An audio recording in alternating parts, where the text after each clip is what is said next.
Olá pessoal, tudo bem com vocês? Bora aí para mais uma aula e hoje dando continuidade às nossas aulas sobre redação técnica, então que são o conjunto de documentos utilizados aí pelas organizações, nós vamos falar sobre a ata. E a ata, então, faz parte desse conjunto de documentos, desse conjunto de textos técnicos que são utilizados nas corporações, e ela é um texto expositivo.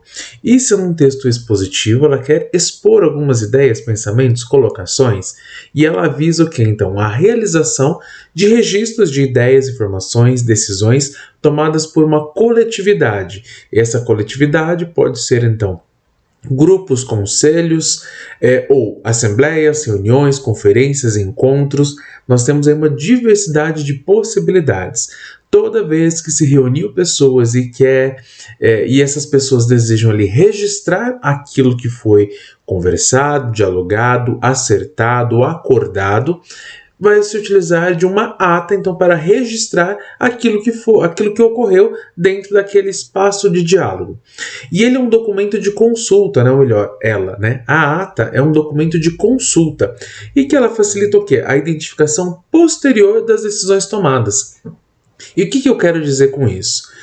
Por exemplo, fizemos uma reunião hoje e identificamos diversos pontos a serem seguidos, né? Então, coisas que alguém deve fazer ou quais são as pessoas que vão fazer determinadas coisas. E aí cada um foi para sua casa. Chegou 2 semanas depois, opa, a gente lembra quem era quem?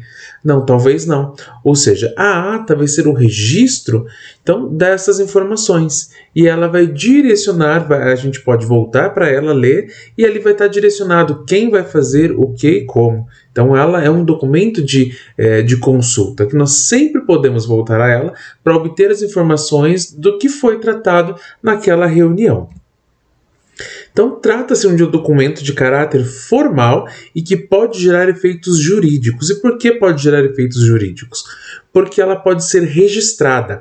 Então, a ata ela pode ser registrada em cartório e ela vai ter validade jurídica. Tá? Inclusive, por exemplo, em órgãos públicos, ela é muito utilizada nos conselhos, né, que nós temos nos diversos conselhos aí dentro dos órgãos públicos, dentro das empresas também, dentro da Câmara dos Vereadores, da Câmara dos Deputados. Toda a reunião que eles têm é feita uma ata com registro das decisões tomadas, das falas das pessoas, com tudo aquilo que ocorreu naquela reunião. Quando você vai fazer um concurso público, sabe aquele textinho que a última pessoa, né, as 2 últimas pessoas que ficam na sala de prova tem que assinar, escrever e assinar? É uma ata também do que ocorreu naquele momento do concurso público. E já que ele é um documento que pode ser analisado e inclusive pode ser utilizado juridicamente, ele deve ser escrito com uma linguagem clara, objetiva e formal, ou seja, dentro das normas padrões da língua portuguesa. E aí nós vamos dividir agora em características e estrutura. Primeiro eu vou passar para vocês algumas características que nós encontramos nesse gênero textual, então nesse gênero discursivo que é a ata. Então vamos lá. Primeiro, a ata ela é redigida em um único parágrafo, seja ela manuscrita ou digitada. Quando ela é manuscrita, nós temos ali um caderno, aliás, um livro, não é caderno, é um livro, que é o livro ata, no qual então é descrita esta ata, então vai lá e escreve, alguém é responsável por escrever. Quando acontece isso, ou seja, acabou a reunião, já está com a ata pronta ali, logo que se segue o término da reunião, se segue também o registro dos presentes, então já vai ser colocada ali as assinaturas. Caso ela seja digitada, ou seja, posteriormente, então faz um rascunho, posteriormente ela é digitada por alguém, geralmente pelo secretário, e então na próxima reunião ou em um momento posterior vai ser colhido ali as assinaturas daqueles que estavam presentes naquele dia. O texto ele é corrido, minha gente, então não se pula a linha, não se deixa espaço branco. Abre um parágrafo lá e não dá aquele espacinho de um dedão, tá? É coladinho ali com a margem. Do jeito que abre, ele vai até o final, um texto só corrido e, né, no sentido justificado, tentando ser justificado. Lembra lá do Word, o justificado, que fica igualzinho dos dois lados? É mais ou menos dessa forma que nós vamos deixar a ata, tá bom? E, como eu já falei, né, ela é assinada por todas as pessoas que estão presentes na reunião. todas as pessoas que estão ali presentes devem assinar. E essa assinatura também é corrida, sequencial. Ou seja, finalizou lá a última palavra da ata, segue-se todas as assinaturas, uma ao lado da outra em sequência. Já vi muitas vezes acontecer isso, das pessoas assinarem uma embaixo da outra, mas não pode. Vamos lembrar que a ata é um documento que não pode ter espaços em branco. E por que não pode ter espaços em branco? Para que ela não seja alterada, para que ela não seja falsificada. E aí, por isso, nós temos algumas características que também organizam esta relação. Primeiro, então a gente evita utilizar os números arábicos, indo-arábicos ou os números romanos. E por quê? Porque a grafia, a forma como nós escrevemos esses números, ela pode ser alterada, ela pode ser falsificada. Então, todo número deve vir escrito por extenso, tá bom? Não se utiliza abreviações de palavras, então nós não vamos colocar, AT.TE, como nós aprendemos na aula passada, para atenciosamente. Nós vamos colocar VC para você. Nós não vamos utilizar abreviações. Vamos escrever por extenso, números e todas as outras palavras, tá? Siglas, a gente evita de utilizar siglas também, a menos que essas sejam aquelas siglas, por exemplo, universais, como ONU, que é a Organização das Nações Unidas, UNESCO, Libras. Então, aquelas siglas que são universais, generalistas, que todos conhecem, a gente pode até colocar, mas a gente evita, tá bom? A assinatura no final do documento deve também ser por extenso. Então, você não vai colocar a rubrica lá, Rubrica e não rúbrica, tá? É aquela assinatura desenhada que a gente faz, que também deve ser registrada em cartório, viu?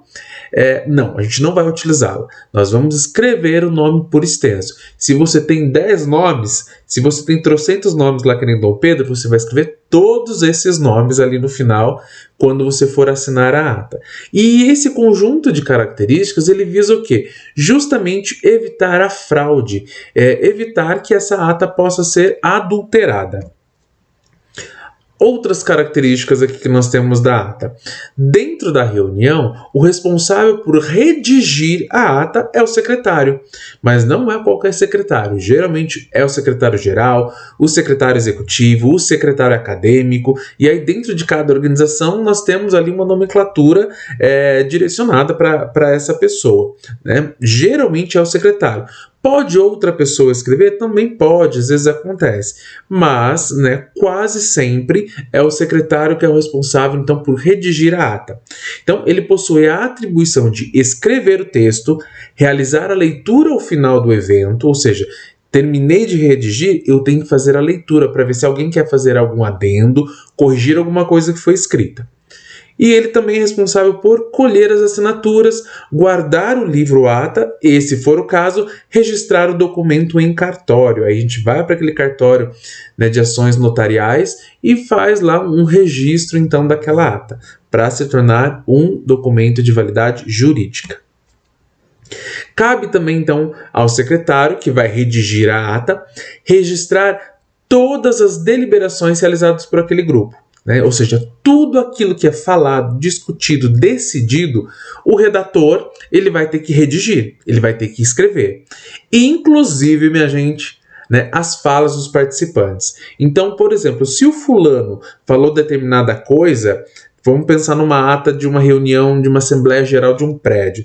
Se o fulano falou que o cachorro da vizinha está fazendo cocô lá na grama dele, o redator vai ter que escrever: fulano falou que o cachorro da vizinha faz cocô na grama dele. Se qualquer fala, qualquer argumento que seja utilizado ali por qualquer pessoa que esteja presente naquela reunião, assembleia, vai ser redigida. E para isso o redator precisa ter um bom português, uma boa língua portuguesa, saber redigir de uma forma coerente. Então ele tem que dominar a norma padrão da língua portuguesa, conhecer a estrutura do gênero textual, ou seja, ele tem que conhecer como é a ata, como que eu escrevo uma boa ata, saber articular de forma eficiente as sequências narrativas e descritivas. E por que ele tem que saber isso? Porque não dá para ele colocar tópicos, porque a ata não pode ser escrita por tópicos. tá? Assim, tópico, eu vou colocar uma bolinha e colocar o que foi falado. Não, eu tenho que descrever, eu tenho que ser descritivo. Eu até posso colocar tópicos ali dentro do texto, né, no texto corrido, porém não, né, só de forma lacônica, de forma muito sintetizada. Eu tenho que colocar, então, fulano falou isso desta forma, e porém ciclano, né, se manifestou e disse de forma contrária que, ou seja, ele tem que escrever, fazer uma sequência narrativa e descritiva muito coerente, muito boa. Por isso que a pessoa que escreve a ata tem que ser um bom redator, um bom escritor. E por que isso acontece? Porque a ata não pode sofrer qualquer tipo de modificação após ser redigida. Depois que ela foi lida e aprovada, nada mais se altera na ata. Ah, Wesley, mas eu escrevi uma palavra errada. Não pode. Eu não posso riscar, que a gente faz, né? Colocar entre parênteses e riscar, fazer aquele rabisco todo. Não posso colocar corretivo, né? A gente adorava. Quando estava lá no ensino médio, ensino fundamental, a gente adorava passar corretivo em tudo. Não pode. Ata é um documento. Documento não pode ser rasurado, não pode ser corrigido com qualquer ferramenta aí que a gente tenha escolar, seja corretivo líquido, seja corretivo de fita, seja entre parênteses, seja risquinho, raso, nada, não pode. Ah, Wesley, mas se eu errar, o que eu faço então? Opa, tem algumas formas de você organizar esse erro aí. Então, as correções elas devem ser feitas, né, na hora em que você percebeu. Então, por exemplo, eu estou escrevi uma palavra errada ou escrevi um argumento errado, vírgula, digo, vírgula, e aí você corrige. Então, por exemplo, Marcelo falou que a blusa azul, digo, blusa amarela e continuo a escrever. Tá? E se você só percebeu depois que terminou de corrigir o texto, né? Aliás, depois de terminar de escrever o texto, né, a ata, aí quando você faz a leitura, alguém fala, não, mas não foi isso que eu falei determinada coisa. Não foi, eu não falei que era o cachorro da vizinha que estava fazendo cocô na minha grama. Eu falei que apareceu um cocôzinho lá na minha grama. O que a gente vai fazer? Aí, ao final da ata, nós vamos escrever em tempo, digo que, onde se lê. Aí você escreve lá que o cachorro da vizinha fez cocôzinho na grama. Não é esta a palavra correta, não é esta a informação correta, mas sim. E aí escreve qual é a informação correta, tá? Então você fez uma correção em tempo, que a gente diz. E depois finaliza a ata de uma forma, né, corriqueira ali, como é o padrãozinho, que nós temos um textinho padrão ali no final. Então essas são as duas formas que nós temos de fazer a correção do documento quando nós estamos ali escrevendo. E qual que é a estrutura que nós temos, então, deste documento, né, da ata? Vamos pensar lá. A ata ela é composta por uma introdução, né, ou também chamado de cabeçalho, que é o título da nossa ata. Ela tem uma abertura, então uma forma padrão de se iniciar a ata, é uma abertura padrão. Nós temos a verificação de presença ou quórum, que daqui a pouco eu já falo para vocês o que é, a definição da mesa diretora e a pauta que vai ser discutida, o texto e a discussão, então, que foi dada dentro daquela reunião, assembleia, enfim, e o encerramento, que também é uma forma padrão da gente encerrar. Vamos ver cada uma das partes agora. Introdução. Então, quando eu falo da introdução ao cabeçalho, então é o número da ata e a especificação da reunião. Então, é o título que nós vamos utilizar. Por exemplo, aí, ata número 100, Assembleia Geral Ordinária dos Cursos de Administração e Recursos Humanos. Aqui eu tenho qual é a ata que se segue e eu tenho o título, sobre o que vai ser tratado, o assunto que está em pauta, né, dentro daquela reunião. Abertura. A abertura ela vai ter que conter, geralmente ela é padrãozinha também, você vai ver em várias atas, geralmente ela é padrão. E o que nós temos ali na abertura? A data, a hora, o local e o tipo da reunião, tá bom? Geralmente são essas informações que tem. Nem sempre você vai ter a hora, nem sempre você vai ter o tipo de reunião demarcado ali, mas a data e o local geralmente eles estão especificados, tá joia? E lembre, de forma por extenso. Então, um exemplo lá. Aos 22 dias aos 20 dias do mês de junho de 2022, às 19 horas, em uma das dependências da Faculdade de Socorrência, reuniu-se para a Assembleia Geral Ordinária, ou seja, a ordinária é aquela reunião que estava marcada. Os alunos, né, do curso de Administração e Recursos Humanos. E por que coloquei extraordinário e os alunos ali entre parênteses? Se é uma reunião ordinária, é porque ela já estava agendada. Se é uma reunião que acontece, por acaso, precisamos fazer uma reunião agora, junta todo mundo. Isso é uma reunião extraordinária, então extraordinária. E aqui eu já posso fazer também a demarcação de quem estava presente nessa reunião. Quando são poucas pessoas, a gente pode nominá-las, então a gente escreve o nome de cada uma delas. Ou eu posso especificar os diretores da empresa, os alunos do curso, ou se eu não quiser também não preciso. Então eu coloco lá uma Assembleia Geral Ordinária do curso de Administração e Recursos Humanos, que eu sei quem era que estava presente lá. Geralmente quem pertence aos cursos de Administração e Recursos Humanos, certo? Seguindo, a nossa verificação de presença ou quórum. O que é isso? É o registro do número de presentes, de pessoas presentes, e se ele é suficiente, então, para que seja realizada aquela reunião. E o quórum, gente, ele é definido de acordo com cada estatuto, edital ou chamamento público. Geralmente, quando é uma reunião, tem um chamamento público, tá? Que tem que ser feito lá, de acordo com cada regimento também, há uma semana antes, por exemplo. E esse quórum, então, é o número de pessoas que têm que estar presentes para que aquela reunião aconteça. Geralmente é 50% mais 1. Então, por exemplo, se eu tenho dentro dos cargos de diretoria 10 pessoas para quando vai fazer essas reuniões de núcleo, reuniões de departamento, de setores, são 10 pessoas. Eu tenho que ter pelo menos 6 pessoas. 50%, 5 pessoas, mais 1, 6. Então, eu tendo 6 pessoas, essa reunião pode acontecer. Se eu tiver 5 pessoas, ela não pode ocorrer. Então, se tiver quórum suficiente. Ah, Wesley, mas como que eu vejo isso? Dentro do estatuto da sua empresa, dentro do estatuto da sua escola, se for uma escola, dentro do edital, né, do chamamento público, então o edital que fez a convocação, lá vai estar descrito esse quórum. Por exemplo, aqui, o presidente da reunião verificou a lista de presentes e, observando o quórum, iniciou a reunião. Caso não tenha quórum adequado, como que nós agiríamos? Então, o presidente da reunião verificou a lista de presentes e, observando a falta de quórum adequado, encerrou a reunião. Ponto. E ali fecha, porque não pode ocorrer aquela reunião sem o quórum adequado. E a definição da mesa diretora e pauta?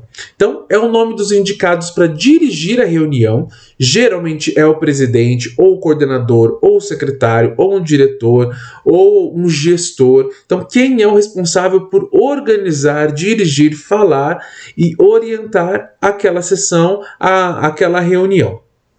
E é ele também que vai fazer a apresentação da pauta da reunião. Então, ele vai falar sobre que assuntos vão ser discutidos. Exemplo, o presidente da reunião, o senhor Wesley Batista, executou os trabalhos com o objetivo de aprovar o calendário letivo para o segundo semestre de 2022. Ponto. Apresentei quem vai presidir a reunião, no caso o senhor Wesley Batista, Joe, e também qual é o assunto. Qual é o assunto? O calendário do ano letivo para o segundo semestre. Então, isso é a especificação da definição de mesa diretora e pauta a ser discutida. Se eu tivesse mais assuntos, colocaria mais assuntos ali. E o texto e a discussão, o que é isso? Então, são os assuntos tratados, as decisões que são tomadas e direcionadas, as opiniões, então, das pessoas que estão ali presentes, o que cada um falou, as considerações que foram feitas, as interrupções. Então, por exemplo, fulano está falando e Beltrano, né, interrompe e reage ali naquele momento. Então, isso tem que estar presente também, descrito na ata. Tá? Então, todas as decisões tomadas naquele momento ou a serem tomadas posteriormente, bem como então os responsáveis por elas e as ações que delas decorrem, devem então ser registradas ali na ata. Então, a ata serve justamente para isso, para registrar toda a informação, toda a ocorrência que teve naquela reunião. E aí voltamos, né, ao objetivo dela. Exemplo. Então, inicialmente, o presidente da reunião solicitou que todos analisassem o calendário para aprovação por aclamação. Após a análise, não havendo divergências, o calendário foi aprovado por unanimidade e sem ressalvas. Caso alguém tenha feito alguma ressalva, falado alguma coisa ou discordado do calendário, deveria estar presente aqui. Então, deveria descrever quem falou, o que ele falou e por que ele, então, está fazendo aquela ressalva. Então, ela tem que estar presente, tá? E o encerramento?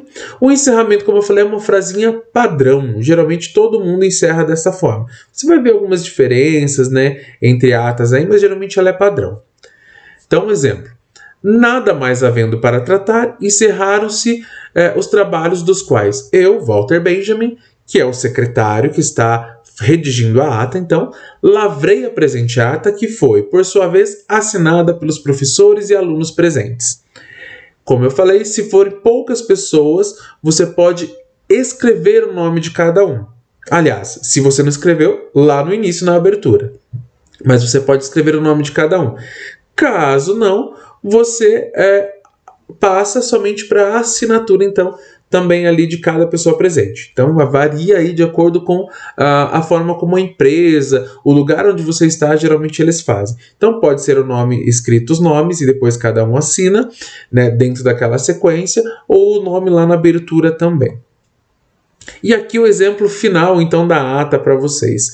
A ata ela pode ser super pequenininha, como essa do nosso exemplo, ou ela pode ser gigante, dependendo da demanda e de quantas horas foram ali de reunião e decisões tomadas.